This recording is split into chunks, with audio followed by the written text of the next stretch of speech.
Bienvenidos a este espacio de M2 y sí, es la semana del Oscar.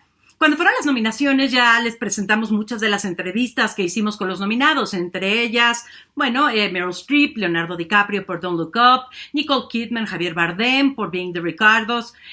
Son muchas, es que han habido muchísimas entrevistas respecto a los nominados este año, pero hay más.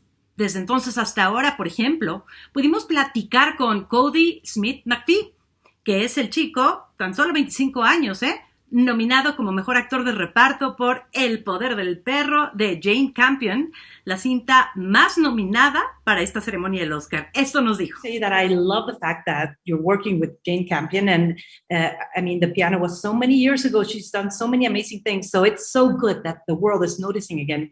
You as an actor, what was your feelings working with this amazing director? I was familiar with obviously her work and admired her for a long time. And to hear that Jane Campion was an opportunity, working on an opportunity that I could be with her on, that was enough for me to, go completely at it. But, the story in and of itself was enough that really compelled me. And I had the most lovely audition process with her. It wasn't your conventional kind of audition where you have a short amount of time to be restricted to a scene. We really just had all the time in the world and just played and spoke about a story that we were both very passionate about. And after being in her presence and kind of being in the presence of her genius, really, I was so compelled to work with her and privileged to now have had that. Y Kenneth Branagh es claramente uno de los mejores actores del mundo y también sabemos director. Ahora nos demuestra también escritor, un escritor con una retrospectiva sobre su infancia, sobre lo difícil que era vivir en un lugar donde de repente los católicos y los protestantes tenían que ser enemigos, cuando siempre habían sido amigos y vecinos, una familiar. Bueno, todo esto a través de los ojos de un niño interpretado por Jude Hill y de sus padres. Así que veamos estas entrevistas maravillosas de esta película que está en los cines y que de verdad no se deben perder. I can imagine a lot of moments in history, beginning with right now, when divisiveness anywhere in the world is the main topic and the main subject. I mean, there's you guys and there's us, whatever.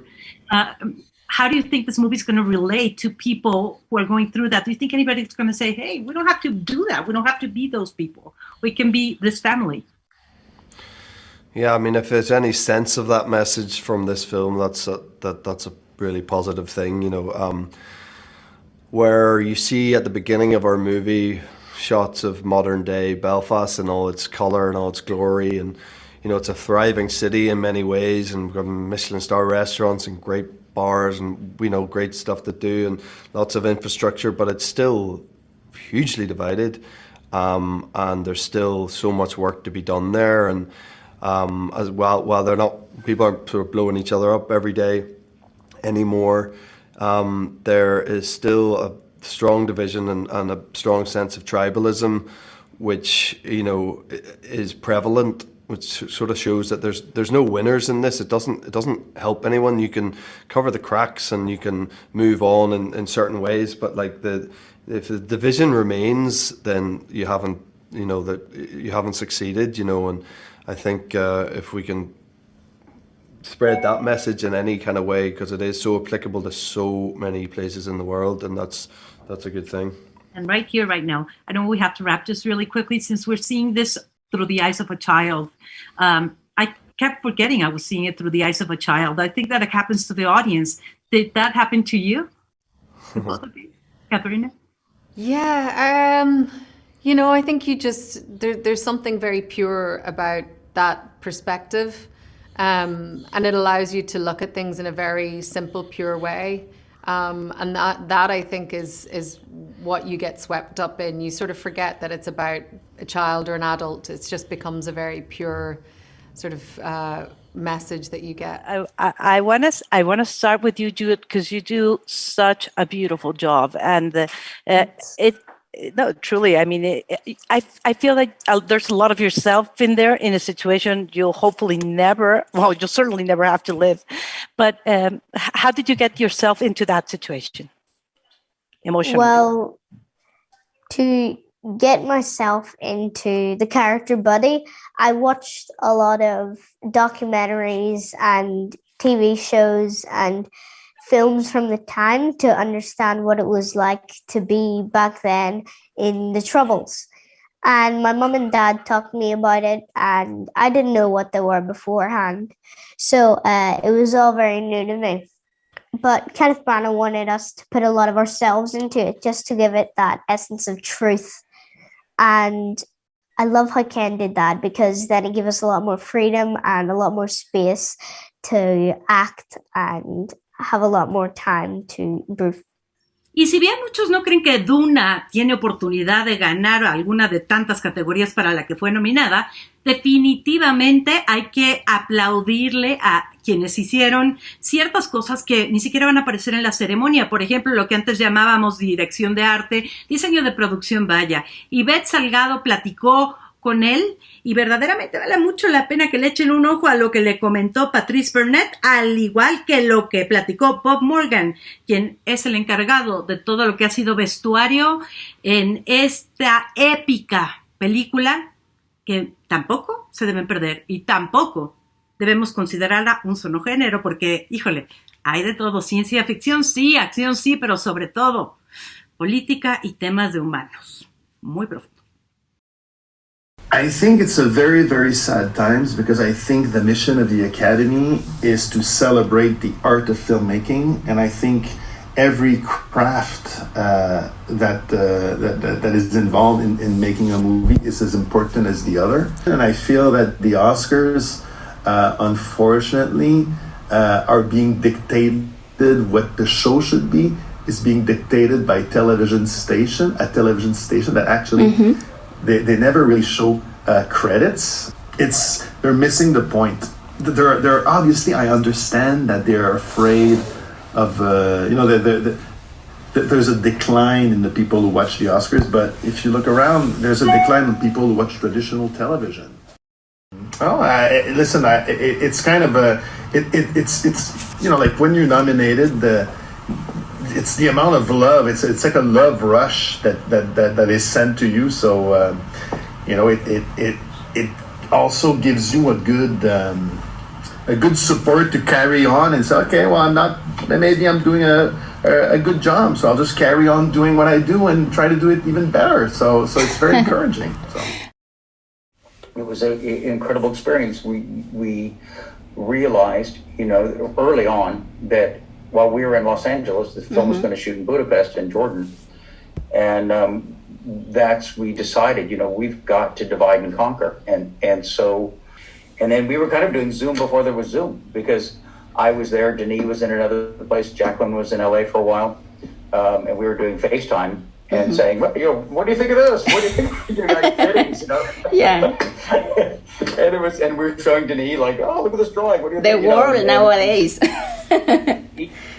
Now it's like a normal thing, but then it was just necessity to be in 3 places in the world. I think we had over 200 people at one point, and just so many people doing this, but all with this great love of this project. Yeah. Was incredible. Y sí, es cierto, King Richard es una de las cintas que están peleando por muchas categorías, entre ellas Mejor Actor.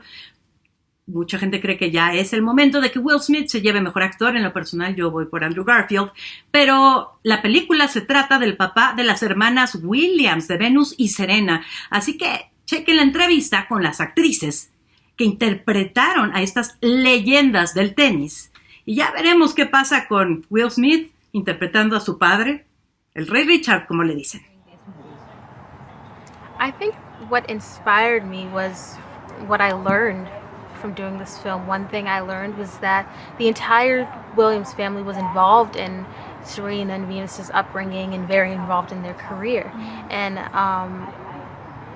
that really inspired me, knowing how close everyone was and how loving everyone was with each other. I thought that was so sweet and so special. That was something I didn't know before. So I think something that inspired me so much is how humble and sweet Venus and Serena stayed at such a young age. I think their dad did such a great job with making sure that they understood just how important the role in this life is. And I love that about their dad. And, they were so determined, and that drew me so much. And I wanted to do justice by their story. Y al frente de Coda, Sian, Heder.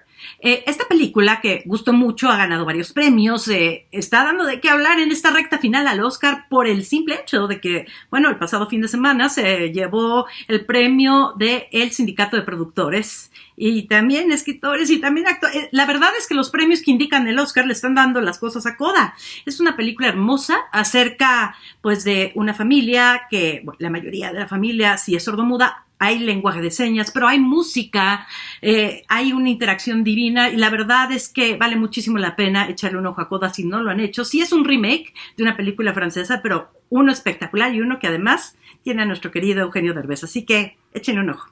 I just think there's been so little representation of deaf characters or deaf culture on screen. You know, when you read about people referencing movies, it's like Children of a Lesser God, which was 35 years ago and obviously starred Marlee Matlin, and you know she won an Oscar for it. But there's been such little representation throughout the years that I think it's incredibly important. And especially for me coming in as an outsider, you know, I was not a part of the community, and it felt very important to me to surround myself with deaf collaborators, you know, not just in front of the camera with my actors, but behind the camera, you know, to make sure that I had a deaf perspective on the film and on the script. And when we were on set, you know, watching cultural moments that when you're an outsider to the community, maybe I wouldn't pick up on. Así que estamos listos, nos vemos el domingo. Vamos a tener pre-show, vamos a estar en todos los espacios informativos durante la ceremonia del Oscar, actualizándolos y bueno, acabando. Haremos una gran mesa de análisis en conjunto con nuestros compañeros de Canal 6 y por supuesto Milenio. Así que aquí estaremos. Soy Susana Moscatel. Gracias equipo de M2. Nos seguimos viendo y vaya que lo haremos el domingo.